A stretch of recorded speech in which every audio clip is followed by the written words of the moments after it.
All right, guys, let's start with the orientation session of Demolish Mains program. Also, some of you have joined the bundle course through which you have got access to the Demolish Mains 2025 program.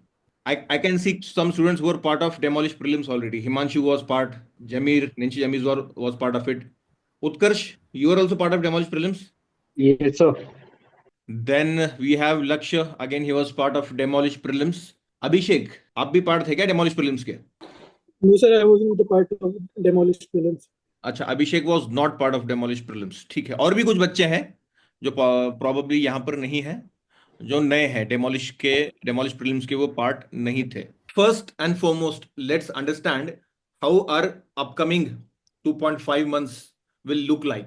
असली race हमारी शुरू होती है 16 of June से, क्योंकि जो हम सीखेंगे, हम क्या सीखने वाले हैं आने वाले इस हफ्ते में, हम टेम्पलेट सीखने वाले हैं. Introduction templates, main body templates, conclusion templates. ठीक है, this would apply equally to your GS answers and essay paper. You will be learning some best practices. You will be learning all those things that will help you in writing good answers, or for those people who have also enrolled in essay, good essays. 16 तारीख से implementation और testing, real time में testing शुरू होगी. Guys, there is something called as DMS, Daily Mentorship Sessions in Demolish Mains. उसके components क्या क्या है, आज sir will be speaking in detail about it, लेकिन मैं अभी शुरुआत में बस बता दूं आपको कि सबसे पहला कंपोनेंट होगा और सबसे अंडररेटेड कंपोनेंट. आप लोगों ने भी जब सवाल कंसर्न्स अपने बताए तो किसी ने भी इस कंपोनेंट के बारे में बात नहीं की, and that is answer thinking और ब्रेनस्टॉर्मिंग. और when it comes to brainstorming, generally जो चीज पहले हमारे दिमाग में आती है दैट इज एसे, कि ब्रेनस्टॉर्म हमको करना है तो एसे के पेपर में ब्रेनस्टॉर्म करना है. जीएस 1 2 3 4 के कॉन्टेक्स्ट में ब्रेनस्टॉर्मिंग और आंसर थिंकिंग के बारे में हम सोचते ही नहीं है. Now if I ask you, लक्ष्य और अदर्स, गाइस, कई बार ऐसा होता है कि आंसर हमारा पेपर कंप्लीट नहीं हो पाता. किसी का एक क्वेश्चन छूट जाता है, 1.5 क्वेश्चन छूट जाता है, 2 क्वेश्चन छूट जाते हैं. Is it really because of our hand speed? Do you really think our hand speed can vary a lot, or is it about our mind speed, how fast we are able to comprehend the demand of the question, the theme of the question, the subparts of the question, and address them accordingly, structure the answer accordingly, be it our introduction, be it our main body, be it our conclusion. किस speed के साथ साथ आप समझ पा रहे हो, structure कर पा रहे हो और उसको कंक्लूजन दे पा रहे हो, that is something will decide whether we'll be able to complete our paper in time while maintaining good quality. ऐसे नहीं कि भागते दौड़ते हम पेपर कंप्लीट कर रहे हैं, कंप्लीट कर रहे हैं while doing justice to all the questions. all मतलब चलो कोई कोई क्वेश्चन एकदम आउट ऑफ द बॉक्स आ जाता है, वहां पर बस हमको पेज भर कर आना होता है, ठीक है, that's an open secret. But otherwise जो मेजोरिटी क्वेश्चंस होते हैं हमारे एम्बिट में, उनके साथ जस्टिस करते हुए हम कंप्लीट कर रहे हैं. So on a daily basis starting from 16th we will be having an answer thinking session. इसी तरीके से live will pick up 1 PYQ. कुछ क्वेश्चंस में पीवाईक्यू लेंगे, कुछ क्वेश्चंस में इन हाउस क्वेश्चन जो हमने बनाए हैं, will take those and we will brainstorm in real time, will jot down the keywords and points in real time. इस क्वेश्चन के लिए कौन से कीवर्ड्स, कौन से पॉइंट्स और कौन सा स्ट्रक्चर सबसे ज्यादा सुटेबल है, हम रियल टाइम में समझने की कोशिश करेंगे. शुरुआत में, क्योंकि ये नई एक्टिविटी है, आप सब लोगों के लिए ये एक्टिविटी नई है, सो ज्यादा टाइम लग सकता है. शुरुआत में हो सकता है 15 मिनट भी लग जाए एक क्वेश्चन पर आंसर थिंकिंग करने के लिए, लेकिन बाद में विद प्रैक्टिस जब हम साथ में बैठेंगे, 5 मिनट के अंदर आंसर थिंकिंग एक क्वेश्चन की हो जानी चाहिए. और आप जब इंडिविजुअली प्रैक्टिस करोगे, 3 से 4 मिनट में आंसर थिंकिंग प्रैक्टिस हो जानी चाहिए. But what does it mean? Real exam में भी आप क्या यही करने वाले हो, 3 मिनट सोचने वाले हो और उसके बाद आंसर लिखने वाले हो? इतना नो, तो टाइम नहीं. इसका मतलब यह है कि we are conditioning our mind in such a manner कि it starts functioning in auto mode. Examination में जब आप क्वेश्चन पढ़ते हो, तुरंत आपका ब्रेन स्ट्रक्चर बनाने लग जाता है. सबसे पहले क्वेश्चन को कॉम्प्रिहेंड करता है, डिमांड समझता है, थीम समझता है, सब पार्ट समझता है जिनको एड्रेस करना है आपको, ठीक है, और साइमल्टेनियसली आप लिखते जाते हो. That is the main utility of answer thinking as an exercise. इस सेशन के आखिरी में will do answer thinking on 1 question, एक पीवाईक्यू पर हम करेंगे आखिरी में. क्योंकि it will be a new thing. शुरुआत में थोड़ा सा एब्स्ट्रैक्ट लग सकता है, उस वजह से सेशन के आखिरी में रखा है। So far is there clarity guys answer thinking के ऊपर? Yes, sir. ठीक है, सो Yes, sir. डीएमएस का पहला कंपोनेंट है answer thinking. Then guys you will have answer writing session. 45 minutes का आपका आंसर राइटिंग सेशन होगा। And guys this is very important. आप में से अभी कुछ बच्चे बोल रहे थे कि सर आंसर राइटिंग कब शुरू करें, कैसे करें? So guys this is a novel thing. जो बच्चे डेमोलिश प्रीलिम्स में हमारे साथ थे वो लोग जानते हैं कि सिर्फ ट्रेडिशनली कुछ चलता आया है, इसलिए हम ट्रेडिशनल चीजों के साथ स्टिक नहीं करते। We go for those things which really help in the exam, right? Prelims में भी वही किया था, मेंस में भी वही करेंगे। We will be writing answers on a daily basis and we'll be completing the syllabus through answer writing. हम सिर्फ पढ़ के सिलेबस कंप्लीट नहीं करेंगे, because that's a very passive way of preparing your self for the exam. Ultimately exam day पर guys ज्ञान ज्ञान कैसे फ्लो होने वाला है एग्जाम डे पर? किताब से यहां नहीं आने वाला है ज्ञान, यहां से आपके आंसर बुकलेट में जाने वाला है। So the flow of knowledge, flow of content is reversed. हम खुद को आदत क्या डालते हैं, हमारे माइंड को आदत क्या डालते हैं? पढ़ने की। किताब में जो लिखा हुआ है या ऑनलाइन भी अगर हमने नोट जो बनाए हुए हैं, उससे हम हमारे दिमाग को फ्लड करते रहते हैं। लेकिन एग्जाम डे पर तो इसका उल्टा होना है, right? We have to flood the papers from what is there in a mind. So this will be doing on a daily basis. 7 questions होंगे गाइस। 7 क्वेश्चंस कैसे होंगे? 5 क्वेश्चंस आप लाइव अपने मेंटर के साथ लिखोगे, जैसे अभी हम लाइव कनेक्टेड हैं, राइट? प्रीलिम्स के टेस्ट भी आप ऐसे लिखते थे लाइव। सो आपको 45 मिनट्स दिए जाएंगे। 3 10 मार्कर क्वेश्चन होंगे, 2 15 मार्कर होंगे। अब एथिक्स में वो अप्लाई नहीं होता, तो फॉर्मूला थोड़ा बहुत चेंज होगा as per the paper. So 10 marker के लिए आपके पास 7 मिनट होंगे, 15 मार्कर के लिए आपके पास 10 मिनट होंगे। सो 7 into 3 21 minutes for 10 markers and 10 into 2 20 minutes for 10 markers, that makes it 41 minutes। और 4 मिनट आपको ग्रेस दिए जा रहे हैं शुरुआत में। सो 5 क्वेश्चन लाइव लिखोगे आप, 45 मिनट्स का टाइम होगा। और जैसे ही 45 मिनट्स खत्म हो जाएंगे, will discuss this questions in another 45 minutes. लिखना है 45 मिनट्स, डिस्कशन सिर्फ स्ट्रक्चर के ऊपर बात होगी गाइस। रीजन बीइंग इन सारे क्वेश्चंस के मॉडल आंसर्स आपको मिल जाएंगे डेली बेसिस पर। जब आप जो आप क्वेश्चंस लिख रहे हो, सबके मॉडल आंसर्स आपको मिल जाएंगे। So answers as such discuss करने की जरूरत नहीं है, but the structural aspect of the question, इस क्वेश्चन की थीम आप अच्छे से पकड़ पाए क्या, सब पार्ट्स आप अच्छे से समझ पाए क्या, आप क्या आपने क्वेश्चन को होलिस्टिकली एड्रेस किया है, दैट विल डिस्कस। ठीक है, 45 minutes writing, 45 minutes discussion and model answers भी इसके आपको मिलेंगे। सो क्या हो रहा है यहाँ पे? एक क्वेश्चन पर answer thinking activity live interactive manner में हो रही है। उसके बाद आप लाइव आंसर्स लिख रहे हो 5, जिसके मॉडल आंसर भी आपको मिल रहे हैं, और वो 5 आप डिस्कस कर रहे हो। Now based on these learnings that you had in the morning, आपको 2 क्वेश्चन एडिशनल मिलेंगे। हमने 7 क्वेश्चंस की बात की थी, 5 तो आपने लिख दिए, 7 आपको इंडिविजुअली बैठकर लिखने हैं, उसके भी मॉडल आंसर आपको मिल जाएंगे। Once you write those individually, you can check and compare it with the model answer. Guys, this way we will be completing entire syllabus of GS1, GS2, GS3, GS4. तो जहां तक syllabus completion की बात है, आप में से कोई बच्चे बोल रहे थे कि सर बहुत वास्ट सिलेबस है, बहुत ज्यादा पढ़ना है। बहुत ज्यादा पढ़ने की जरूरत नहीं गाइस। इन क्वेश्चंस के थ्रू और इन मॉडल आंसर्स के थ्रू आपका सिलेबस कवर हो रहा है। ठीक है, that is one thing. Number 2 guys, ये तो हो गई डीएमएस की बात, डेली मेंटरशिप सेशंस की बात। There will be something called as the X factor notes. अभी जैसा हिमांशु बोल रहा था कि सर मेरे नोट्स बहुत पुराने हैं, what should I be doing? So guys, X factor notes और conversely as we call them nuclear notes. Nuclear notes का नाम सारे बच्चों ने सुन रखा है जो डेमोलिश प्रीलिम्स में थे। उनको और ज्यादा स्ट्रक्चर और रेप्लिकेबल बना रहे हैं हम इस बार। मतलब नोट्स का कंटेंट आप सीधे एग्जाम में यूज कर पाओगे, इस तरीके से उसको बनाया जा रहा है। सो आपसे एक्सपेक्टेशन क्या होगा कि आप एथिक्स में भी मान लो डे 1 है, डे 1 का टॉपिक क्या है? Ethics and human interface plus human values, और ये उसके सब टॉपिक्स हैं। तो एक्स फैक्टर नोट्स में से ये वाले टॉपिक्स आप पढ़कर आओगे और फिर आंसर लिखोगे। सिमिलरली मान लो डे 6 है, एथिकल डायलेमास और डिसीजन मेकिंग, और ये सब टॉपिक्स उसके हैं, dilemma types, conflict of interest, decision making models, role of reason, conscience, whistle blowing basics. ये आप पढ़ोगे, एक्स फैक्टर नोट्स में आओगे, आंसर लिखोगे, आंसर लिखने के बाद फिर से कंपेयर करोगे कि आप एक्स फैक्टर नोट्स में से क्या रेप्लिकेट कर पाए, क्या रेप्लिकेट नहीं कर पाए। फाइन। अब यहां पर एक बहुत इंपॉर्टेंट इनपुट है गाइज, आपके जो एक्स फैक्टर नोट्स होंगे, those we are making on based on the Cornell method. Cornell method सब जानते हैं, सबने Yes, sir. देवयानी मैम के क्लासेस अटेंड किए हैं जो बच्चे डेमोलिश प्रीलिम्स में थे।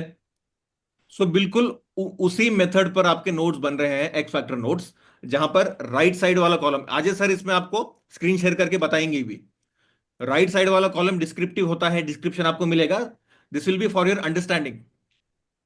लेफ्ट साइड में सिर्फ क्यूज होते हैं, क्यूज आपको करना ये होता है बाद में, राइट साइड वाला कॉलम हाथ से ऐसे छिपाना होता है और सिर्फ क्यूज को देखकर आपको रिवाइज करना होता है। अल्टीमेटली आपका रिवीजन टाइम, ठीक है, इट विल बिकम 1/10, मतलब 20%, 10% of the time that you take for revision generally, उससे आप 25% से कम टाइम में उस टॉपिक को रिवाइज कर पाओगे, because the notes are being framed in such a manner. और नीचे जैसे कॉर्नल नोट्स में समरी की जगह होती थी, वो समरी का स्पेस खाली रखा जाएगा guys. Now it will B for you. जैसे हिमांशु अभी बोल रहा था कि सर मेरे नोट्स पहले बने हुए हैं। हिमांशु को अगर लगता है कि सर ने तो नोट्स दिए हैं, डिस्क्रिप्शन अच्छा दिया है, मेरे समझ में आ रहा है जो टॉपिक दिया हुआ है, लेकिन मेरे पास कुछ और अच्छा एग्जाम्पल है, कुछ और अच्छी केस स्टडी है, मेरे पास और कुछ अच्छा कोट है, Himanshu can note it down in that summary section itself. So in x factor notes को ही आपको वन पॉइंट सोर्स की तरह यूज करना है, जो आप बार बार रिवाइज कर सकोगे एग्जाम से पहले। सो यहां पर गाइज आपकी नीड एलिमिनेट हो जाती है, the need for reading multiple books. This will be equally applicable for GS 1 2 3 4। I am not telling कि आपको बिल्कुल भी दूसरी किताबें नहीं पढ़नी है गाइज। आप जब वर्ल्ड हिस्ट्री पढ़ोगे, आंसर्स लिखोगे जीएस 1 में, आपसे एक्सपेक्टेड होगा कि आपने बेसिक एनसीईआरटी तो पढ़ रखी है, बेसिक इंटरनेशनल इवेंट्स की टाइमलाइन और क्रोनोलॉजी तो आपको पता है, और उनके वाटरशेड इवेंट्स तो आपको पता है, beat world war 1, world war 2, Russian revolution, French revolution. ये अजम्पशन होता है मेंस लिखने वाले बच्चे के साथ कि ये बेसिक्स आप पढ़ चुके हो, राइट। उसके बाद ये एक्स फैक्टर नोट्स हैं which will add value, which will enrich and which will act as a powerful revision tool. So guys X factor note के बारे में हमने शॉर्ट में समझा, जो आज सर स्क्रीन शेयर करके बताएंगे भी, और डीएमएस के बारे में हमने डिस्कस किया, daily mentorship sessions. Now rest of the things Ajay sir will be discussing. हम शेड्यूल समझ लें गाइस। यहां पर वी हैव डिवाइडेड जीएस के subjects, GS1, GS2, GS3, GS4 into the number of days that will be covering it, ठीक है, through answer writing. For ethics we have given 12 days. 12 days में से 8 दिन जो होंगे आपका थियरी सेक्शन कंप्लीट होगा। 8 दिन में आप लाइव 40 आंसर लिखोगे, 8 5 40, ठीक है। और जो घर पर लिखोगे खुद से, वो क्वेश्चंस तो आपको अलग से ही मिलेंगे, राइट। और 8 क्वेश्चंस में आपके आंसर थिंकिंग होगी, थ्योरी।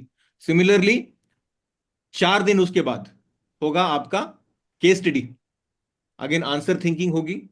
5 केस स्टडीज आप लिखोगे और 2 आपको अलग से मिलेंगे प्रैक्टिस के लिए। So this is how we will be moving with ethics. Will be completing ethics syllabus in 12 days through daily answer writing. बाकी के सारे जो सब्जेक्ट्स हैं उनको हमने 9 9 दिन में बांटा है, 9 डेज ईच। जैसे आप यहां पर देख रहे हो, 16 जून से शुरुआत होते हुए डे 1 2 3 4 5 6, और उसके सब टॉपिक्स। 22 जून को एसए का एफएलटी होगा। Now this applies to those students who have also enrolled for SA. Then तुरंत 23 तारीख, again we start with the theoretical aspect. 23rd 24th ethics का थियोरेटिकल एस्पेक्ट होगा, उस पर हम 5 5 आंसर लाइव आकर लिखेंगे, आंसर थिंकिंग करेंगे, और होमवर्क दिया जाएगा जो आप घर पर लिखोगे। Then 25th 26th 27th 28th you will be having case studies 4 days। पहले पहले इनके बेसिक्स समझे जाएंगे और different ways of addressing case studies सीखा जाएगा। उसके बाद हम लिखेंगे। जो 9वां दिन है, 9वां दिन, इसका सेशन थोड़ा सा लंबा चलेगा, क्योंकि बेसिक्स भी आप समझोगे, उसके बाद इंप्लीमेंट करोगे, राइट। 4 दिन हो गए case studies. We have started with GS4. Guys, there is a reason we are starting with GS4 and we are not moving linearly. GS1 2 3 4 करने के बजाय GS4 पर हम आ रहे हैं, उसके बाद GS1 पर जा रहे हैं। The reason being कि ethics is such a paper which is sort of an optional in itself. एक ही सब्जेक्ट है, एथिक्स एंड इंटीग्रिटी, ठीक है। और cost to benefit ratio ethics में काफी ज्यादा है, जैसे cost to benefit ratio optional में काफी ज्यादा होता है, राइट। एथिक्स को हम अच्छे से पहले कंसोलिडेट करने की कोशिश करेंगे, और एक बार आ, हमको ये क्लैरिटी मिल जाएगी कि हाँ, we are consolidating the most meaty areas first, will be moving to GS1। अब GS1 में भी अगर आए, so we know majority portion रफली 80% और so is static in nature. अब इस पे क्वेश्चन अप्लाइड आ सकते हैं, but the underlying knowledge that you have is static, right. Again यहां पर कॉस्ट टू बेनिफिट रेशियो काफी ज्यादा होता है GS1 में। Generally students miss out on GS1 ये सोच के कि काफी वास्ट है, राइट। लेकिन इसको अगर स्ट्रक्चर्ड तरीके से अप्रोच किया जाए तो GS1 में भी मार्क्स काफी ज्यादा आ सकते हैं। Guys, I hope you have realise one thing, कि एक बार उस पेपर को होलिस्टिकली कंप्लीट करने के बाद we are having a full length test on that subject. जैसे 28 तारीख को आखिरी सेशन हो जाएगा केस स्टडी का, तुरंत अगले दिन we have an ethics full length test, तुरंत अगले ही दिन। क्योंकि पिछले 12 दिनों से आप एथिक्स ही पढ़ते आ रहे हो, 13वें दिन FLT लिखने में आपको कोई प्रॉब्लम नहीं होनी चाहिए। और सबसे एक्सपेक्टेशन ये है कि जो टाइम आपको दिया गया है, जो अलॉटेड टाइम है, जो मुकर्रर टाइम है, उसी पर आपको लाइव फॉर्मेट में टेस्ट देना है। ये नहीं सोचना है कि मुझे ये वाला सब्जेक्ट और अच्छे से पढ़ना है, RTI मैंने अच्छे से नहीं पढ़ा, या मैंने एथिक्स इन एडमिनिस्ट्रेशन नहीं पढ़ा, मैं ARC की रिपोर्ट पढ़ लूं एक बार। नहीं, जो टाइम टेबल दिया हुआ है, this time table has been made by keeping some very important considerations in mind, right? 12 दिन हो गए, तुरंत 13वें दिन FLT होगा। उसके बाद अगले ही दिन से हम GS पेपर 1 के साथ शुरुआत कर रहे हैं। बीच में जब हॉलीडे आएगा, ऐसे के टेस्ट हमने बीच बीच में रखे हुए हैं। GS1 का आखिरी आपका DMS session, daily mentorship session आखिरी वाला जो होगा, वो होगा 10 जुलाई को, और तुरंत अगले दिन 11 जुलाई को आपका GS1 का फुल लेंथ टेस्ट होगा, अगले ही दिन, ठीक है। अब यहां पर 12 और 13 जो है, यहां पर हॉलीडेज हैं। दिस इज रेयर, 2 दिन की छुट्टी लगातार नहीं होती है यहां पर, इस वाले हफ्ते में मिली है। 11 को GS1 का हो जाएगा फुल लेंथ टेस्ट, फ्राइडे को, सैटरडे संडे छुट्टी। फिर 14 मंडे से हम शुरू कर रहे हैं GS2। Same things would apply, 9 days का साइकिल होगा GS2 का भी। entire syllabus, all the subjects provided in your syllabus are accommodated here। 9 दिन तक चलेगा। 18 तारीख को लास्ट DMS सेशन होगा आपका, और तुरंत अगले दिन 19 तारीख को, सॉरी, 18 तारीख को आपका DMS सेशन होगा। बीच में एक छुट्टी होगी जहां पर ऐसे की एक FLT होगी। उसके बाद 21 22 23 24 को आपका आखिरी DMS सेशन होगा, जो आपका 9th डे होगा, GS2 का 9th डे होगा। उसके अगले ही दिन आपका 25 तारीख को GS2 का फुल एंड टेस्ट होगा, ठीक है। आगे बढ़ेंगे, 26 और 27 अगेन यहां पर आपको 2 दिन की छुट्टी मिल रही है। 28 तारीख को आपका GS3 शुरू होगा, अगेन 9 डेज साइकिल है। आगे बढ़ते हुए बीच में जब एक हॉलीडे मिलेगा, तब एसए का FLT कंडक्ट हो जाएगा। Again this is for those students who have enrolled in SA module as well. आगे बढ़ते बढ़ते जब आपका 9वां दिन आएगा, 7 August will be your 9th day, ठीक है, ऑफ GS3। अगले ही दिन 8 अगस्त को आपका GS3 का फुल लेंथ टेस्ट होगा। GS 1 2 3 4 के एक एक FLT हो जाएंगे आपके 8 अगस्त तक। एंड टोटल हमारे पास कितने एफएलटीज हैं? 8। अगले दिन से वो एफएलटी शुरू हो जाएंगे। 9 अगस्त को ऐसे होगा, जो बच्चों ने ऐसे में एनरोल कर रखा है। और 10th को GS1 GS2, 11th अगस्त को GS3 GS4, बिल्कुल एग्जाम को सैमुलेट करते हुए, राइट। सो 8 अगस्त को FLT 3 आपका हो जाएगा, GS3 का FLT अगले दिन, SA का FLT, then GS1 GS2 GS3 GS4, and are programme comes to a halt technically on 11th of August. Exam कब से है गाइस? 22 अगस्त।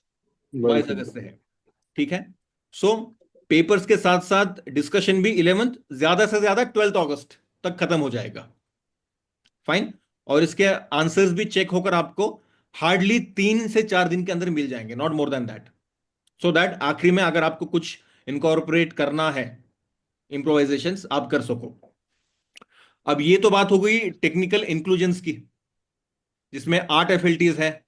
बाकी ट्रेडिशनल जो प्रोग्राम्स होते हैं उनमें FLTs तो होते ही हैं, सो हमारे पास भी वो है, right. They are not going anywhere, but apart from that, the things that we believe have helped a lot of rankers earlier and are likely to help you, rather than just studying for a week and writing a test, rather writing answers on a daily basis and then testing yourself with a FLT, ठीक है। और यहां पर x factor notes का की utility हमने समझ ली, daily answer writing की यूटिलिटी हमने समझ ली, डेली आंसर थिंकिंग की हमने समझ ली, जो सबसे इंटरेक्टिव, सबसे इंटेंसिव इंटरेक्शन वाला कंपोनेंट होगा, आंसर थिंकिंग।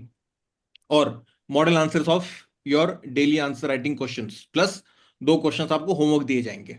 सो काफी इंटेंसिव तरीके से गाइस हमारा सिलेबस कवर हो रहा है। Guys I hope you also realise this, कि आप आंसर लिख कर भी चीजें कंसोलिडेट कर रहे हो। एक पुरानी कहावत थी, एक बहुत पुरानी कहावत है, 10 बका 1 लिखा। खास तौर पर जब उधार किसी को दिया जाता है या कोई कोई ट्रांजैक्शन किया जाता है, तब ऐसा बोला जाता है कि 10 बार बोलने से बेहतर उस चीज को लिख लो, ठीक है। That that stage and that sticks. So यहां पर पैसिवली हम पढ़ नहीं रहे हैं, हम लिख रहे हैं, and that we are putting in our long term memory. इससे हमारी अंडरस्टैंडिंग भी बेहतर हो रही है। तो हाँ Utkarsh, yes. Sir X factor notes enough है, मुझे इसके अलावा कुछ नहीं पढ़ना है। एक्स फैक्टर नोट्स इनफ है, मतलब एक्स फैक्टर नोट्स प्लस जो मॉडल आंसर्स आपको मिलेंगे इन क्वेश्चंस के। हाँ sir. Yes sir. Yes yes yes. Guys time time वैसे भी बहुत कम है, और अभी, बहुत कम है सर, वही मतलब सर ये ऑप्टिमम होगा, मतलब यस, ये जो भी कर सकते हैं। ऑप्टिमम यूटिलाइजेशन होगा। Plus guys let's be real. Mains में आपका किंग मेकर कौन होता है? It's always your optional. कुछ रेयर एक्सेप्शंस होंगे जहां पर ऑप्शनल किंग मेकर ना होकर जीएस किंग मेकर हो गया। जनरली 99% स्टूडेंट्स के केस में ऑप्शनल ही किंग मेकर होता है। You have to be that good with your optional, right. और जीएस में भी जो चीजें ज्यादा डिविडेंड देती हैं, एथिक्स, उसके बाद GS1, फिर GS2 और GS3 are more current affairs based. GS1 में हमने जैसे बात किया कि इट्स रफली 80% स्टैटिक बेस्ड। इसका उल्टा हो जाता है GS2 GS3 में, 80% करंट अफेयर बेस्ड हो जाता है, स्टैटिक बहुत कम होता है, राइट। सो ऑप्टिमम तरीके से इसको आप कैसे बैलेंस करोगे? So this is a way we have tried to figure out through X factor notes, daily answer writing, model answers, and then FLTs and daily discussions basically, ताकि आप अपना जो बाकी का टाइम है ऑप्शनल को दे पाओ। आंसर राइटिंग अलग से करने की जरूरत नहीं है आपको। जीएस के लिए, जीएस की जितनी भी आंसर राइटिंग होनी है आपकी यहां पर हो रही है। मुझे नहीं लगता कि इससे हटकर आंसर राइटिंग करने की जरूरत किसी को महसूस हो रही होगी जीएस में, और ना ही उतनी ताकत यस बचेगी, राइट।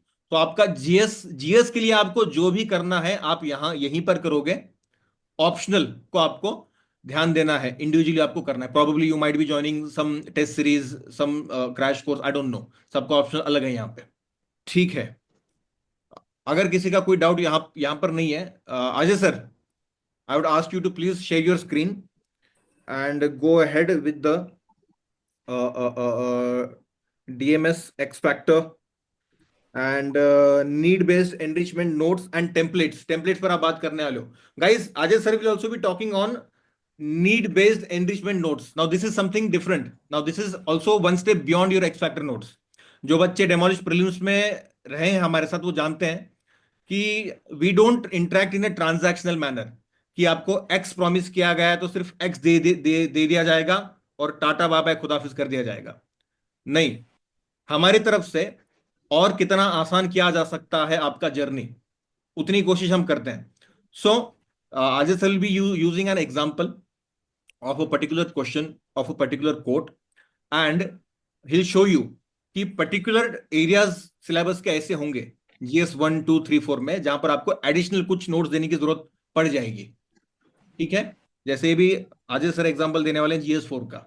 सो सम यूनिवर्सल कोट्स जो आप प्रॉपर कॉन्टेक्स्ट में यूज कर सकते हो, आपको एग्जाम्पल के साथ बताया जाएगा. ऐसे नहीं कि सिर्फ आपको कोड की लिस्ट दे दी जाएगी, एप्लीकेशन के साथ बताया जाएगा.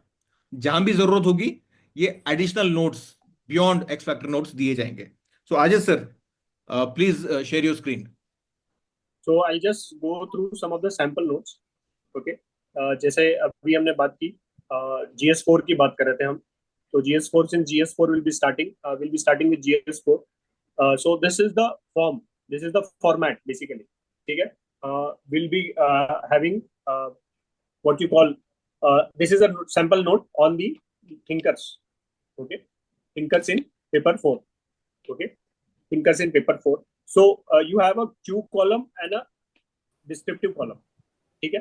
अब जिन्होंने भी सेशन अटेंड किया था दिव्यानी मैम का, दिनों की इसको कैसे हम लोग बनाते हैं कॉर्नल मेथड, कैसे यूज कर सकते हैं. नाउ दीज आर बेसिकली, देख यहाँ पे एक वर्ड आपको दिख रहा होगा, anchor and triggers, right. So these are the important thing. ये बहुत ही इंपॉर्टेंट फैक्टर है मीन्स आंसर राइटिंग में. And since you are going through the answer thinking session as well, तो ये बहुत ही इंपॉर्टेंट है. Now if I cover, for example, let me show you. Okay. तो अगर मैं इस चीज को अगर पूरी तरीके से अगर मैं इसको यहाँ से हटा दूँ, ठीक है. For example this is the thing, how you will recall it, कैसे इसको यूज करना है. The science behind this is, see, now use the cue, the thing on the left side, use this. Once you go through this side, ये वाले side में जब आपने ये डिस्क्रिप्शन पढ़ लिया है, you revise it continuously, you are going on revising it, and recall के टाइम पे आप क्या करोगे, you'll just put a hand, right, cover this section. ये सेक्शन को कवर करोगे and this cue will help. For example, what is written over here? Philosopher with feet on the ground, right? Who was Aristotle? Philosopher with the feet on the ground. Now this should help you to recall the content, basically the keywords.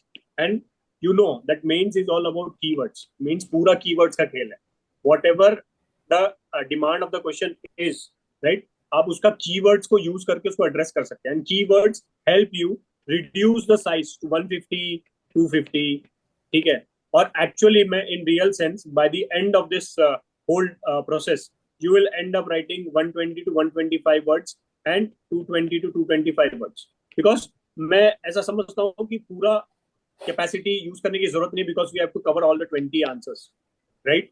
ठीक है. तो keywords will play a very important role, and that's why we have come up with this format. To be very honest, ये जो exercise है, you will remember this, you will come across ये पूरा जो trend है. ठीक है. ये पूरा जो ट्रेंड है, इसको आप जब यूज करोगे, you will come to know कि इतना बेनिफिशियल है. फॉर एग्जाम्पल अभी हमने यहाँ पे देखो, इसको वापस से हटा दिया है. Now feet on the ground, इसका मतलब क्या है बेसिकली. ठीक है. When we talk about Aristotle, हम यहाँ पे बात करते हैं practical and real world ethics की, उनके बारे में, right, and logic and politics की बात करते हैं. तो actual feet on the ground का मतलब क्या है कि he is a realist ethical thinker है, राइट. तो आप इनको उस तरीके से यूज कर सकते हैं. Similarly when you come across to this section, see your virtue ethics is equal to character compass, right. अब आप कोई केस स्टडी अगर आप सॉल्व कर रहे हो जहां पे कैरेक्टर का कोई बात आ रहा है, right, if the virtue is in contention, right, so which thinker you can quote, now you can quote Aristotle over here, because उन्होंने यहाँ पे बताया है. ये आप एक बार पढ़ोगे, you will come to understand that where you can use this keywords, right, exactly with golden mean, right, balance beam of behavior, now behaviour के ऊपर अगर कोई आपको केस स्टडी आता है, कोई क्वेश्चन आता है, you can use him. See moral behaviour का मतलब क्या है? Hitting the just right point between the two extreme, इसी को गोल्डन मीन बोलते हैं। ठीक है, इसी के अलावा इसी के साथ साथ कोट्स की बात करेंगे हम। कोट्स के बारे में बोलेंगे, ethics in one line, we are what we do, right. ये किसने बोला है? ये एरिस्टोटल ने बोला है। Man is a political animal, ये भी उन्होंने ही बोला है। And this is how you can use basically, जहां पे भी आप चाहो, जहां पे भी। फॉर एग्जांपल सिविल सर्विसेज में इनका रेलेवेंस कैसा है? When it comes to virtuous officer, right, when it comes to virtuous officer we can use Aristotle. अब देखिए यहाँ पे एक चीज, मार्केट में बहुत सारे लोग हैं, एक स्ट्रक्चर की बात कर रहे हैं।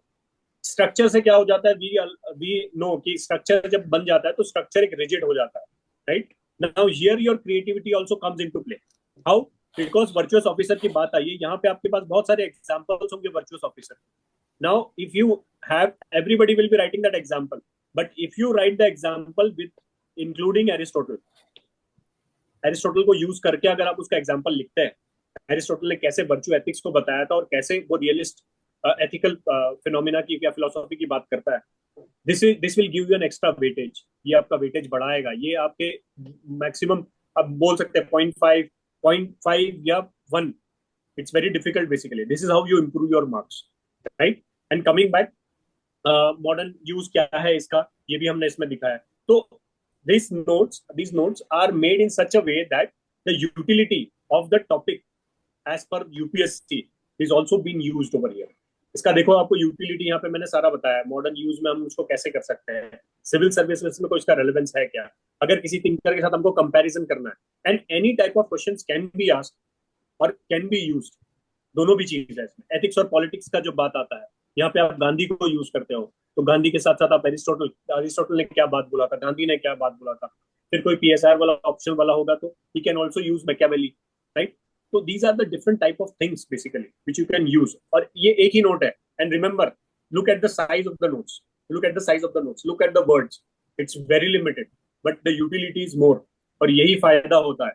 इसीलिए हम इसको एक्स फैक्टर नोट्स इसीलिए कह रहे हैं, because it can B use multipurpose. इसका यूज जो है वो मल्टीपर्पज होगा। ये आपके ऑप्शनल में तो आपके जाएगा ही जाएगा। If you have any optional with respect to philosophy, political philosophy हो गया, सोशल फिलोसॉफी हो गया, अगर फिलोसॉफी से रिलेटेड कोई ऑप्शनल है आप उसमें इसको यूज कर सकते हो। प्लस आप GS2 GS4 दोनों में भी इसको यूज कर सकते हो।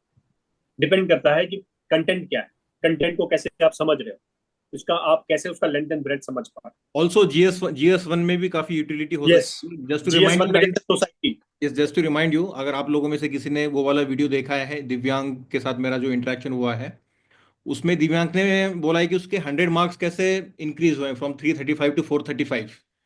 ही tried to bring in specialist knowledge in place of generic knowledge.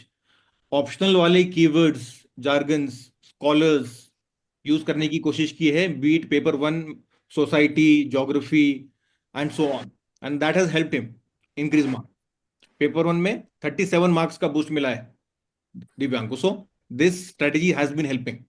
Yes, Ajay sir. and also like we mentioned, like we talked when Laksh was asking me, we had a discussion on this as well, कि सब एक ही line में लिखेंगे, right. वो line थोड़ा सा ऊपर नीचे क्यों ना हो। See everybody is going on this path only, ठीक है, and there is a proper end. यहाँ पे किसी का एंड आएगा तो there is no basically no difference, marks का डिफरेंस नहीं बनेगा। But if you go along but have some exception, ठीक है, बीच बीच में अगर कुछ एक्सेप्शन है आपके आंसर में, तो you will and up on the other side. यहाँ पे आप खत्म नहीं करोगे, आप यहाँ पे खत्म करोगे। तो there is a difference and that difference can be of 0.5 marks. And remember there are 20 questions, इसका मतलब 10 marks in each paper, that's huge, ठीक है। Now coming back to summary, ठीक है। नाउ समरी ये एक ऐसी चीज है जहां पे आप अपने अंडरस्टैंडिंग को रख सकते हो। Now here for your general understanding I have summarised the whole thing about Aristotle, right, but you will be given an empty space over there. ये समरी को एक एम्प्टी स्पेस हम देंगे और ये एम्प्टी स्पेस में यू विल बी मेंशनिंग और you will be writing the summary as per your own understanding. आपको जो लगता है कि जो आपका एंकर्स है, जैसे फॉर एग्जांपल अगर यहाँ पे पढ़ते हैं, Aristotle's virtual ethics revolves around building strong moral character through habits and reason to achieve eudaimonia of flourishing life, ठीक है। अब यहाँ पे मुझे पता चल गया कि वर्चू एथिक्स एक कीवर्ड मैं एरिस्टोटल के लाइफ से निकाल रहा हूँ, और इसको अगर मैं यूज करूंगा तो यहाँ पे यूज करूंगा स्ट्रॉन्ग मॉरल कैरेक्टर, ये एक और कीवर्ड है मेरे लिए। ठीक है, यूडोमोनिया इज फ्लरिशिंग लाइफ, ठीक है।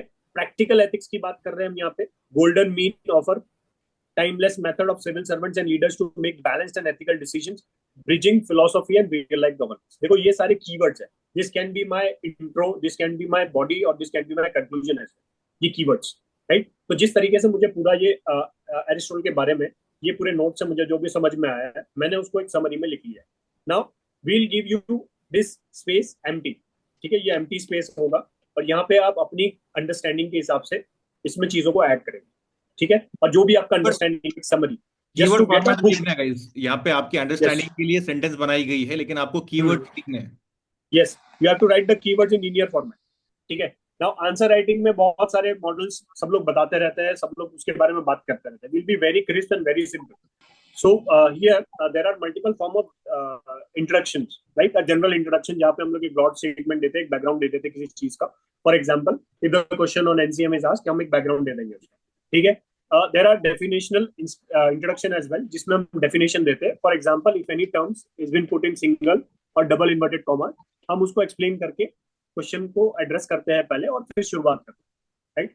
There is also a form, ये भी एक तरीका है, यूजुअली नहीं यूज किया जाता है इतना, but there are some people who use it, quotation वाला, ठीक है। Because if somebody has prepared very well, जैसे हम ऐसे और एथिक्स के लिए जब कोटेशन प्रिपेयर करते हैं तो हम उसमें से कुछ quotation, for example inclusive development, ठीक है, इंक्लूसिव डेवलपमेंट, पॉवर्टी, ठीक है, एनवायरमेंट, क्लाइमेट चेंज, इन सब के ऊपर है ना क्वेश्चन, इन सब के ऊपर क्वेश्चंस आने ही आने, और इनके ऊपर है ना आपके पास बहुत सारे ऐसे की वजह से, एथिक्स की वजह से कोटेशन तैयार हो, so you can also use that to start to give a hook, right? There is also another method, ये क्वेश्चन टाइप एक होता है कि आप एक क्वेश्चन करते हैं, एक काफी थॉट प्रोवोकिंग एक क्वेश्चन करते हो जो क्यूरियोसिटी बढ़ा देता है एग्जामिनर का, and then he goes to your body कि आपने बॉडी में ऐसा चीज को क्या justify. Then also anecdote, now this is very rare, I would suggest, मतलब ये तो 3, 4, 5 है, ये आज तक कोई ज्यादा यूज नहीं किया, and this is what will be also using और trying to build, okay.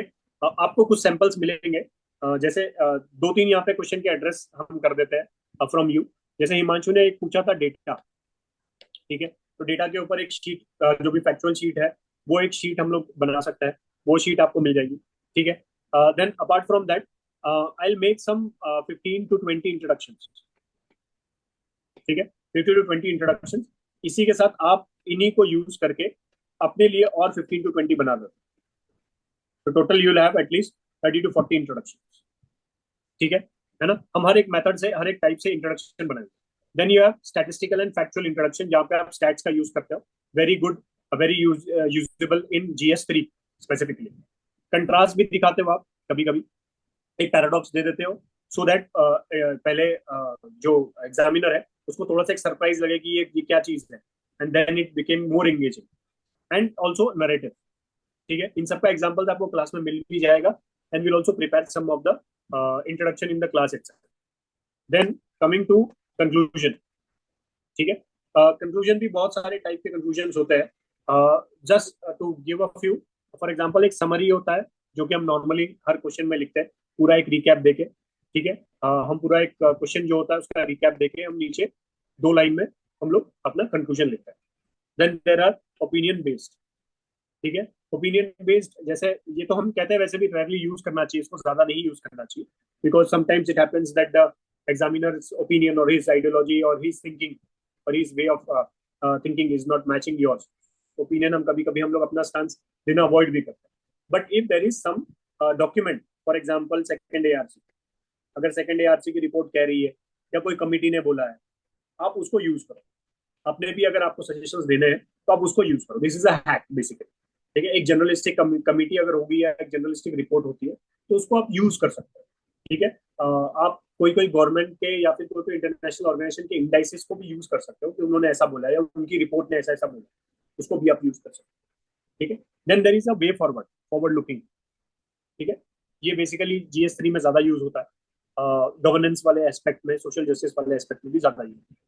Then you have solution oriented, okay. These are also for those questions which are problem based, and reflective conclusion. Reflective conclusion एक side एक insight देती है, basically reflect करवाती है topic के ऊपर कि ये topic it really needs what you से गवर्नमेंट का इंटरफियरेंस या फिर पॉलिटिकल पॉलिसी लेवल पे एक ये चाहिए, ठीक है।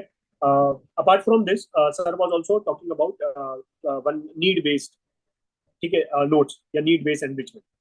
नाउ नीड बेस्ड एनरिचमेंट में हमने कोटेशन का ही एग्जांपल मैं आपको दे दूं तो Napoleon has said basically about law. Law के ऊपर नेपोलियन का एक कोट है कि उन्होंने कहा है कि लॉ को बेसिकली इतना क्लियर होना चाहिए एंड क्रिस्प होना चाहिए कि even the peasants should understand, and इतना ससेंट होना चाहिए कि it should B carried in the pocket, ठीक है। Peasant should understand and it should B carried in the pocket, ठीक है। अभी हमारे कॉन्स्टिट्यूशन के लिए बहुत एप्ट बैठता है, राइट। तो any kind of questions asked B it in GS 2, 4 or for that matter if you come across any thing with respect to law in GS3 or GS1, किसी में भी आप आओ तो you can just use the Napoleon quote to conclude कि उन्होंने ऐसा बोला है। For example in case of BNS as well you can use that thing, ठीक है। तो इस तरीके से हम उसको यूज कर सकते हैं। This is how basically we'll make few quotations, okay, quotations, case studies, okay, quotations होगा, case study होगा, कुछ good practices होंगे, ठीक है। So all these things which you can use, ठीक है, which you can use in multiple manner in any of the GS, be it 1, 2, 3 और 4। ये सबसे इंपॉर्टेंट हो जाता है। अगर ये आपके पास हथियार है, this will be an add on, basically this will be an add on. अगर ये हथियार आपके पास है, फॉर एग्जांपल जैसे हमने यहाँ पे नेपोलियन के कोट को देखा, now with respect to law या with respect to any justice, equality, justice system, या हमारे को कहीं पे क्रिटिसाइज भी करना है या हमने कहीं पे क्रिटिसिज्म दिया है, हमें उसको जस्टिफाई करना है या सोल्यूशन देना, तो you can use the Napoleon quote to explain that this is how we should evolve, right. This is how the law should be. The gray areas should be minimum. Okay, the gray area should be minimum, and it should be more of a people oriented, or you can say public oriented, the population oriented, right? So that democratization basically is the right word.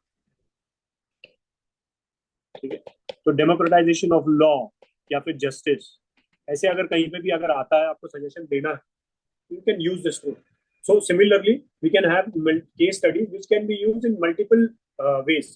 Similarly, the good practices, okay, and also if we go by any reports को भी हम लोग उसी तरीके से use कर सकते हैं। Answer thinking as an activity जो जनरली हम मिस आउट कर देते हैं, it's a very underrated thing. अभी थोड़ी देर में उसको समझने की कोशिश करेंगे और बहुत ज्यादा डिटेल में नहीं करेंगे, टाइम बचाने की कोशिश करेंगे। प्रॉपर सेशन जब शुरू होंगे then will go into depth. लेकिन क्योंकि ये इंट्रोडक्टरी सेशन है, you must get a taste of it guys. This is a PYQ. इस पीवाईक्यू के बारे में अजय सर ने भी काफी बात की है, but to look at it afresh, Zameer can you read the question please? The soul of the new law, Bharatiya Nyaya Samhita, is justice, equality, and impartiality based on Indian culture and ethos. Discuss this in the light of a major shift from a doctrine of punishment to justice in the present judicial system. Okay, so here I see a few students who have already written mains. अब तो sir इसमें article 14 से शुरू कर सकते हैं हम लोग कि इंडिया का आर्टिकल 14 ये कहता है कि राइट टू इक्वालिटी में इक्वल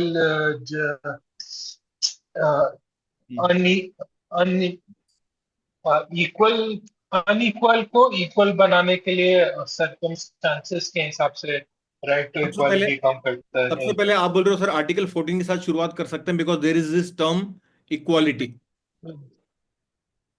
जस्टिस पूरा, और फिर उसके बाद सुप्रीम कोर्ट का वो भी यूज कर सकते हैं आर्टिकल, जिसमें पूरा जस्टिस करने के लिए वो एग्जीक्यूटिव एक्शन भी ले सकता है।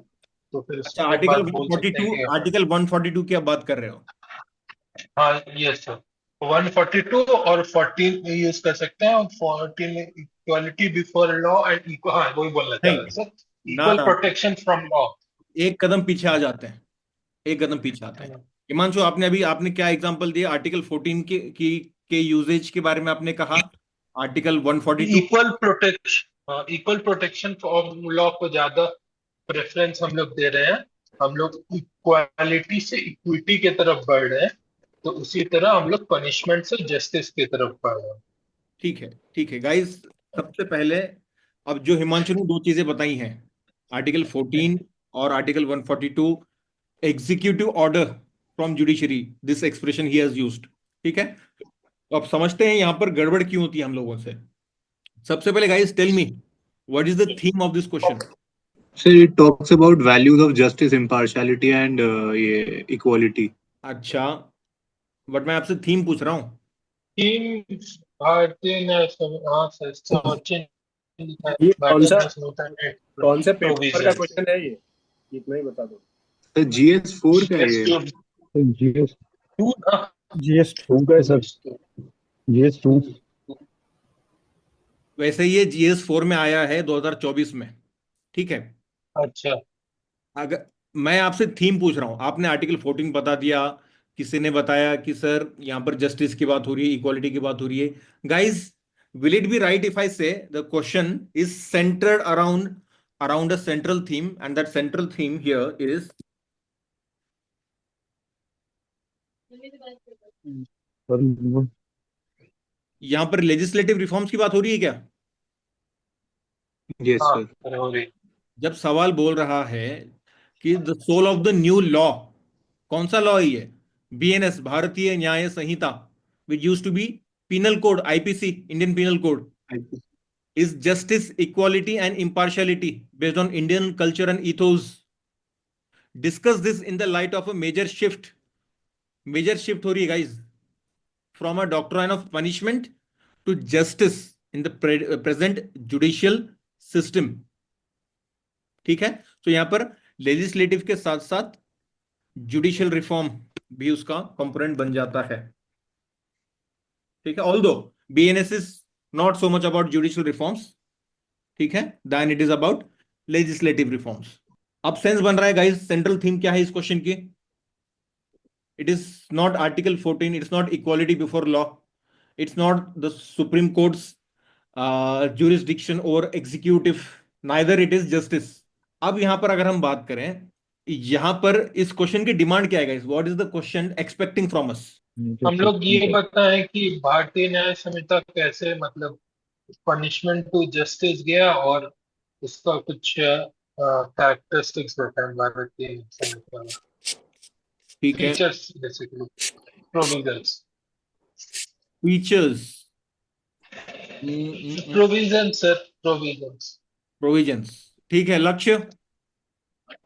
सर वो ये जानना चाह रहे हैं कि how the form of ये punishment like is changing in context of justice, equality, and ये impartiality which is related to Indian culture. तो ये भारतीय न्याय संहिता में कैसे है, like how is it, वो मतलब कैसे वो कर रहा है, उसको दिखा रहा है या बदल रहा है? ठीक है, ठीक है guys, let's not forget the command over here, the command over here is discuss, ठीक है। मतलब you have to give both sides of the story. अब यहां पे क्रिटिकल वर्ड यूज नहीं हुआ है, still you will need to be critical in your approach, ठीक है। डिस्कशन कब होता है गाइस? जब एक ही आइडियोलॉजी को मानने वाले दो लोग बैठते हैं तो डिस्कशन ऐसा नहीं होता है, क्योंकि सामने वाले को पता होता है कि एग्जैक्टली दूसरा वाला बंदा क्या सोचता है। डिस्कशन कब होता है? जब अलग अलग विचार सरणी के लोग बैठते हैं और बात करते हैं, right? So how far BNS is a shift, a transformation, ठीक है। Is it a shift, and how far is it a shift, ठीक है। तो this is the demand, core demand of the question. अब यहां पर अगर मैं आपसे पूछूं सब पार्ट्स कौन से हम यहाँ पर एड्रेस करेंगे। क्वेश्चन को ठीक से पढ़ो गाइस, मन में क्वेश्चन को पढ़ो। और ये क्योंकि पहला हमारा एक्सरसाइज है, इनफैक्ट इंट्रोडक्टरी सेशन ही है, सो कोई बात नहीं अगर टाइम लग रहा है। Think of it and tell me what are the sub parts. Sir sir difference कुछ बिटवीन बीएनएस फीचर्स एंड हाँ हाँ बताओ Utkarsh. Sir difference between BNS and old judicial system अच्छा, difference between comparison. BNS and the British legislative system और IPC, that's what you yes sir, mention. IPC और CrPC. Yes sir. ठीक है ठीक है। हिमांशु क्या बोल रहे हो। हाँ सर, वही वही बोल रहा था कि सब पार्ट्स में मतलब फीचर्स बताएंगे, प्रोविजंस बताएंगे इस बिल पे, और ये बोलेंगे कि मतलब ये कैसे हम लोग का ये जस्टिस प्रोवाइड कर रहा है, इक्वालिटी प्रोवाइड कर रहा है, या पार्शियलिटी प्रोवाइड कर रहा है, और उसको कंपेयर करने का कोशिश करेंगे आईपीसी से। एक तो कंपैरिजन का पार्ट हो गया, और एक मतलब ये इसका फीचर्स का पार्ट हो गया, और एक पार्ट ये हो जाएगा कि हम लोग शिफ्ट कैसे की, जो लास्ट पार्ट में बोल रहा है कि गाइस पनिशमेंट टू जस्ट। यहाँ पर हम एक एक बहुत इंपॉर्टेंट कंपोनेंट को मिस आउट कर रहे हैं। इंडियन कल्चर और इथोस से ये कैसे इंस्पायर्ड है। First half of the question क्या बोल रहा है, the soul of the new law, Bharatiya Nyaya Sanhita BNS, is justice, equality and impartiality based on Indian cultural ethos. इसको भी हम एड्रेस करेंगे। Without addressing this sub part our answer would be incomplete. आप कितनी भी अच्छे फीचर्स लिख दो, कितना भी ऑब्जेक्टिव ट्रांजिशन बता दो आईपीसी और बीएनएस के बीच में, ultimately you'll be getting answers out of 5। ये 10 मार्क का क्वेश्चन है, लेकिन आप पहले सब पार्ट को बिल्कुल इग्नोर कर रहे हो, 5 मार्क वहीं पर आप छोड़ रहे हो। तो आंसर जो आपको मार्क मिलेंगे it will be out of 5 only. अब आते हैं पहले सब पार्ट के ऊपर। The soul of the new law, Bharatiya Nyaya Sanhita BNS, is justice, equality and impartiality based on the Indian culture and ethos. Now guys tell me, Indian culture और ethos में ऐसा क्या है, give me objective examples that can inspire a modern day justice system. Sir reconciliation, मतलब it is based on conciliatory approach rather than ये कंसिलिएटरी and reformative, like बजाय ऐसा punishment के। सो गाइज मैंने यहां पर कुछ चीजें लिख रखी हैं for for your better understanding to just begin with. अब इन्हीं शब्दों को हिंदी में हम समझने की कोशिश करें तो जस्टिस, इक्वालिटी और इम्पार्शियलिटी, न्याय, समता या समानता और निष्पक्षता की बात हो रही है। फाइन। अब यहां पर देखो, मैं आपके सामने कुछ कीवर्ड्स, कुछ नाम और कुछ टेनेट्स अब यहां पर बताऊंगा। Tell me how relevant do you find them. अब यहाँ पे किंग हरिश्चंद्र के बारे में सबने पढ़ रखा है। Let's not forget this is ethics paper, this is an ethics question. ठीक है, किंग हरिश्चंद्र के बारे में सबने पढ़ रखा है। ठीक है, एथिकल पॉइंट ऑफ व्यू से क्या पढ़ा है आपने किंग हरिश्चंद्र के बारे में। हिस्टोरिकल तो अलग बात हो गई। Sir he was impartial and truth honest and truthful, मतलब। ठीक है, हम कहावत सुनते हैं कि तुम राजा हरिश्चंद्र समझते हो खुद को। ठीक है, सो ट्रूथफुलनेस। सिमिलरली भगवत गीता के बहुत सारे रेफरेंसेस हैं इम्पार्शियलिटी के, जैसे लॉर्ड कृष्णा का कि not favouring the mighty side necessarily, rather creating a balance. अब यहां पर guys can can can we recall this keywords. Dharma, dharma का क्या मतलब होता है अगर रफली इसको हम पुट करेंगे, upholding cosmic and social order. जैसे आप एपिक्स की बात करो, रामायणा या दूसरे एपिक्स की, even the king should be following these regulations. धर्म वही होता है, राजा भी धर्म के ऊपर नहीं होता। सर धम्म, सर धर्म संभाव, सत्य में जयते, ये सब लिख सकते हैं। Now you are talking about Indian ethos. सत्यमेव जयते कहां से लिया है हमने ये टर्म, ये फ्रेज। उपनिषद उपनिषद उपनिषद से, मुंडका उपनिषद। मुंडक उपनिषद। अब इंडियन इथोस और इंडियन कल्चर आ रहा है हमारे आंसर में धीरे धीरे, राइट। सो यहां पर हमको बताना पड़ेगा कि किस तरीके से इंडियन ईथोस और Indian culture has been rooted in justice, equality and impartiality.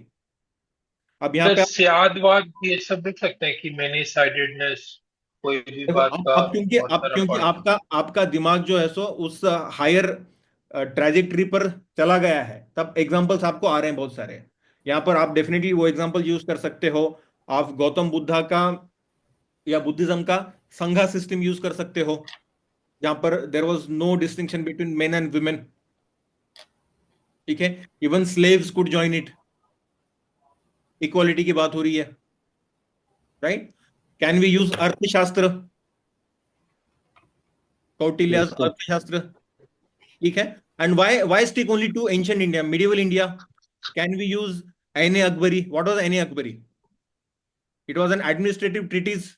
Yes, sir. तो guys, this is something that we were. Sir वो अकबर इबादत खाना सेक्युलरिज्म के फॉर्म में use no, but the question is not about secularism, right? Ibadat Khana would be a deviation. करते हैं। यहां पर justice, equality, impartiality. अगर आपको अकबर का एग्जांपल लेना है तो आपको जिजिया टैक्स जो हटाया गया था, that was a step towards equality, equality. Justice, impartiality, right?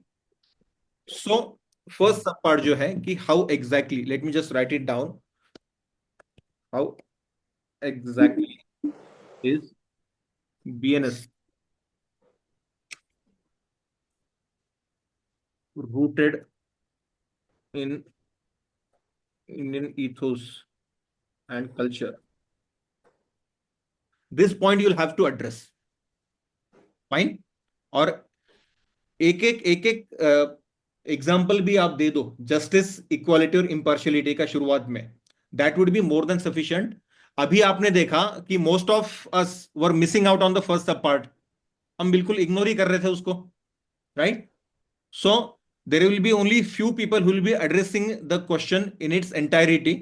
उसमें अगर आप ऑब्जेक्टिविटी ला पा रहे हो तो आपको उसमें कम लिखने पर भी ज्यादा मार्क मिल जाएंगे। That is the benefit of identifying all the sub parts of the question and addressing them.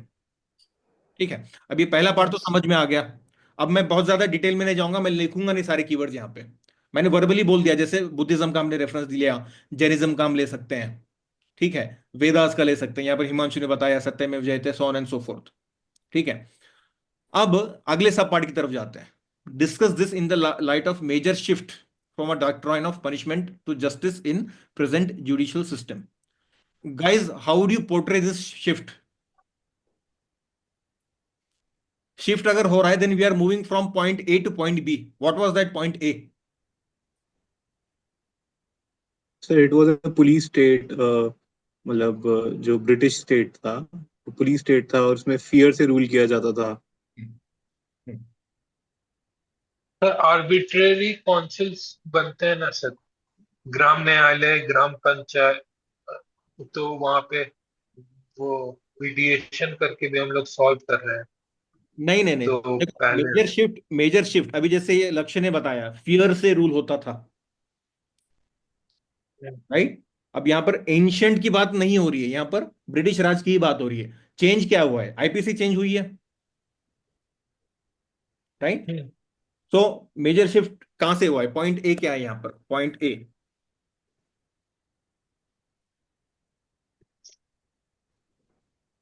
Is fear, there was fear of law, there was insecurity of the ruling establishment. The ruling establishment was insecure, तभी तो उन्होंने draconian laws बना रखे थे to disarm the local populace. What else was there? what was what else was there in point at that particular juncture? Point A. Exploitation. In what sense? Sir मतलब exploitation of resources, जैसे वो एक act था British का जो tribes से related था, some I forgetting the name. Very good, very good, very good. I get your point, guys. यहाँ पर अगर स्पेसिफिक एग्जांपल नहीं याद आ रहा है तो आप सिंपल एग्जांपल दे सकते हो, जैसे how the laws were criminal tribes सब, how the laws were criminal tribes. Laws अच्छा। एक्सप्लॉइटेटिव कैसे थे कि मान लो फेमाइन है और फेमाइन में अगर कोई बंदा ब्रेड या रोटी चुरा रहा है तो उसको जेल हो जाती थी, ब्रॉडर कॉन्टेक्स्ट को समझे बिना, क्योंकि उसने by the text of the book चोरी की है। ये नहीं देखा जा रहा है कि वो 2 दिन से भूखा है, फेमाइन पड़ा हुआ है और वो खाना चुरा रहा है, right?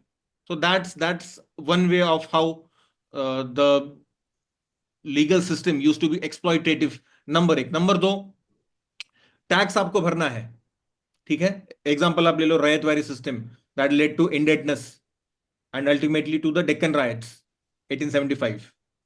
So irrespective of the natural situation, whether there is drought, whether there is famine, you had to pay the tax,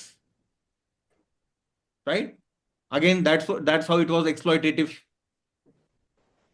Again, point A में क्या था? अगर एक या दो चीजें आपको याद आ रही है रियल टाइम में, how was it so bad? Sir seditious law में विदाउट ट्रायल भी मतलब भी हो जाता है, पनिशमेंट विदाउट ट्रायल का प्रोविजन देता है। Okay. So it was based on retribution, मतलब Retribution. Very good. Guys, I need ethical keywords. Ethics का पेपर है ये, ethical keywords. It was based on retribution. Very good. ठीक है। अब यहां पर गाइस स्कॉलर्स भी हम लाएंगे। अभी शुरुआत का सेशन है इसलिए हम ज्यादा डीप में नहीं जा रहे हैं, लेकिन रेट्रीब्यूशन की जब बात आ रही है तो Jeremy Bentham would have agreed to it. Bentham would have said कि greatest good of greatest number, अगर रेट्रीब्यूशन से आप ये इंश्योर कर पा रहे हो then retribution is good.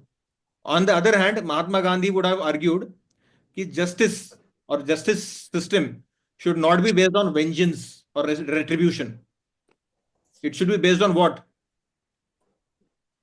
reformative. Reformative. So point B पर अगर हम आ रहे हैं, पॉइंट बी रिफॉर्मेटिव है और विक्टिम सेंट्रिक है और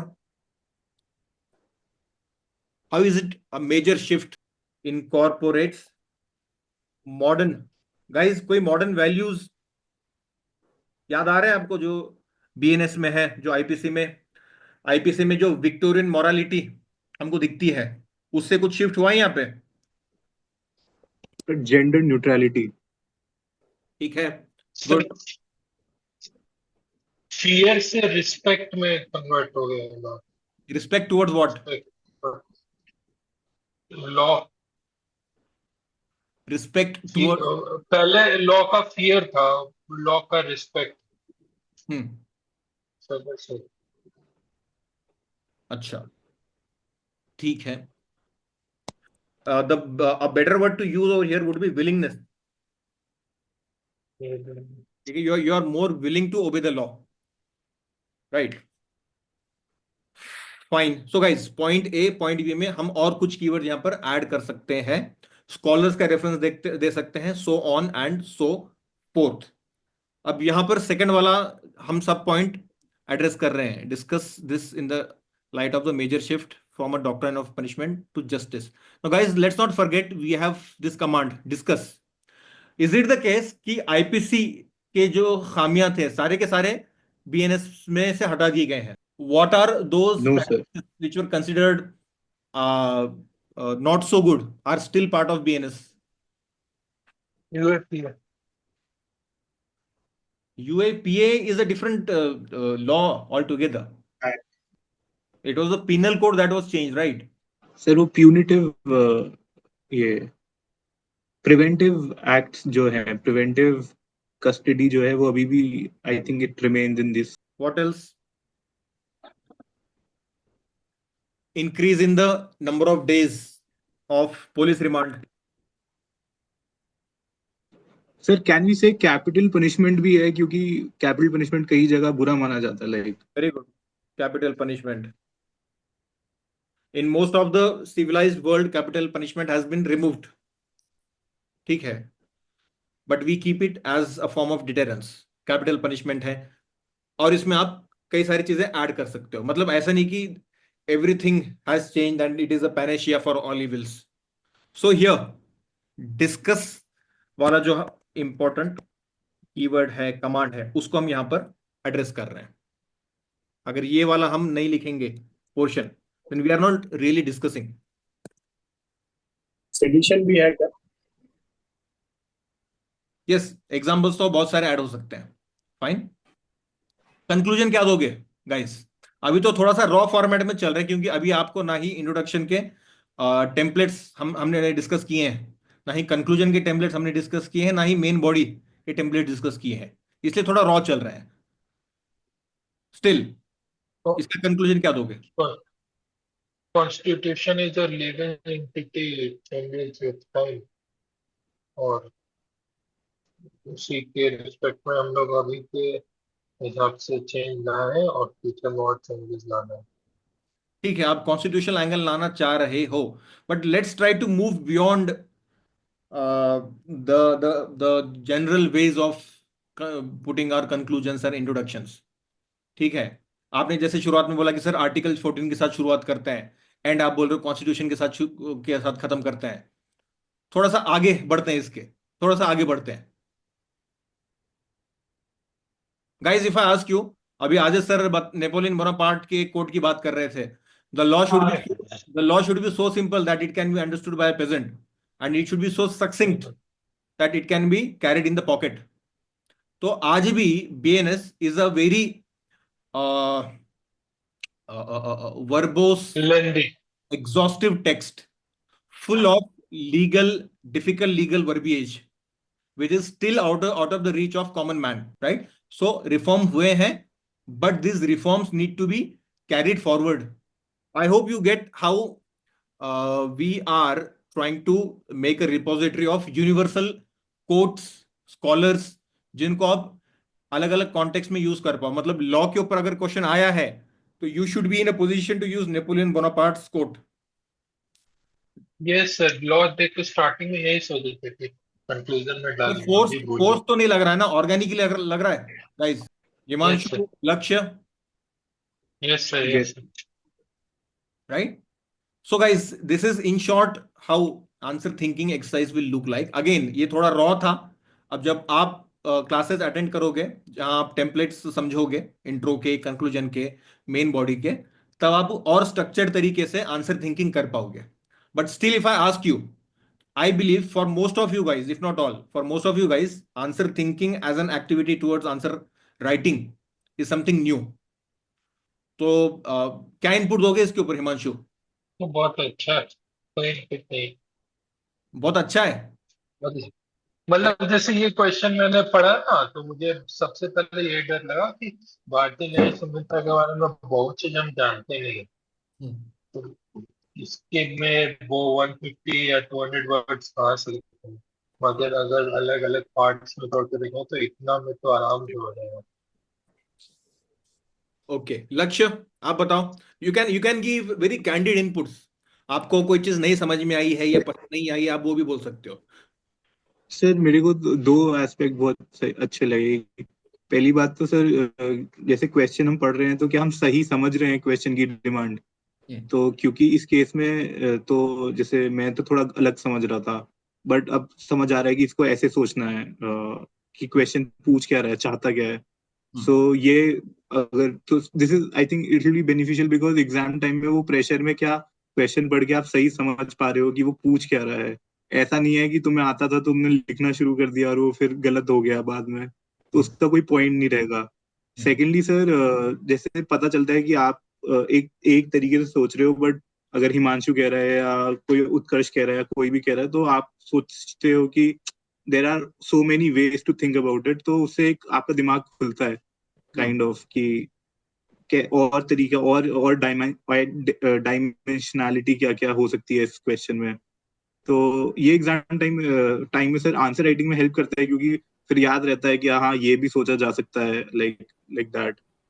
तो like these two aspects are very good. ठीक है. Zameer, any input from your side? So similar to what Lakshya said. Similar to लक्ष्य.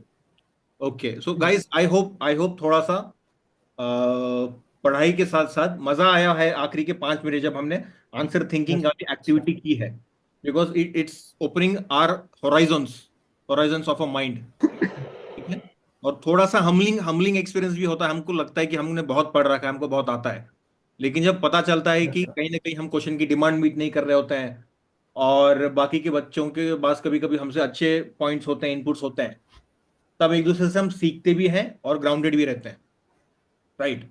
तो गाइस, डीएमएस का ये बहुत इंपॉर्टेंट कंपोनेंट रहेगा डेली मेंटरशिप सेशन का, आंसर थिंकिंग। और शुरुआत में टाइम थोड़ा ज्यादा लगेगा, जो कम होते होते होते कम होगा, answer writing and discussion. So guys, overall, this is how we'll be moving in the next 2.5 months. जो बच्चों ने ऐसे भी ले रखा है guys, tomorrow we'll have a short introductory session.